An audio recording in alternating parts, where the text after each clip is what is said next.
before the ICJ, and that is where it will be settled.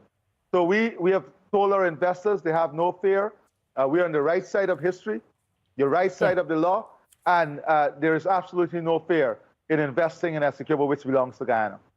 We have also heard, we're talking about the region and what you're hearing, we've also heard from President Lula of Brazil, and he's calling for common sense. Those are his words.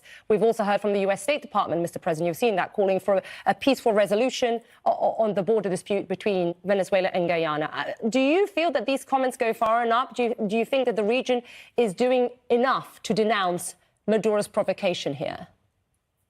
So CARICOM has issued a very strong statement.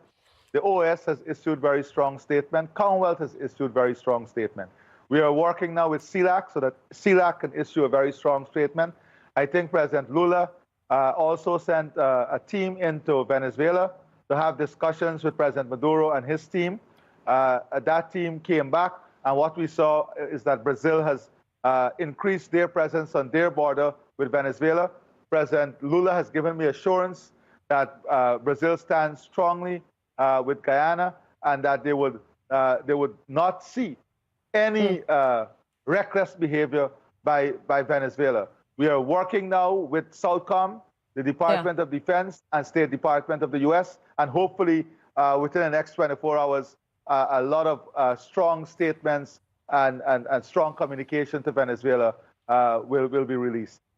And context, Mr. President, I think it's important here because, just for our viewers who may not know, Venezuela has elections coming up soon.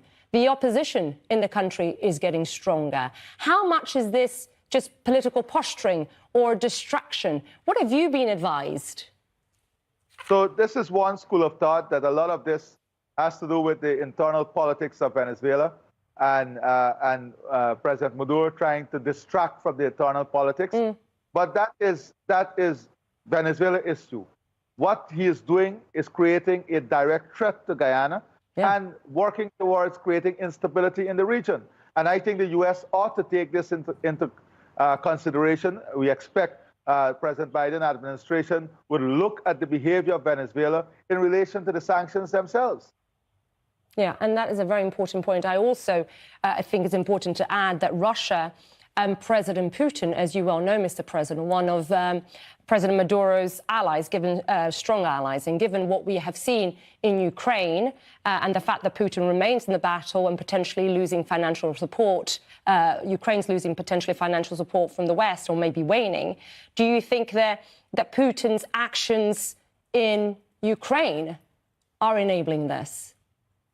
And this is another school of thought that Maduro is taking examples out of what occurred in Ukraine. But we believe that in this Western Hemisphere, we cannot allow a situation like Ukraine in this Western Hemisphere. We cannot allow the annexation of a territory in this Western Hemisphere.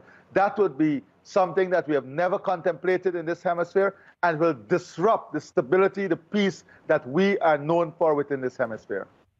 Mr. President, I really appreciate you taking the time to speak to us. Thank you very much, sir. Thank you very much. It was great being here. Thank you.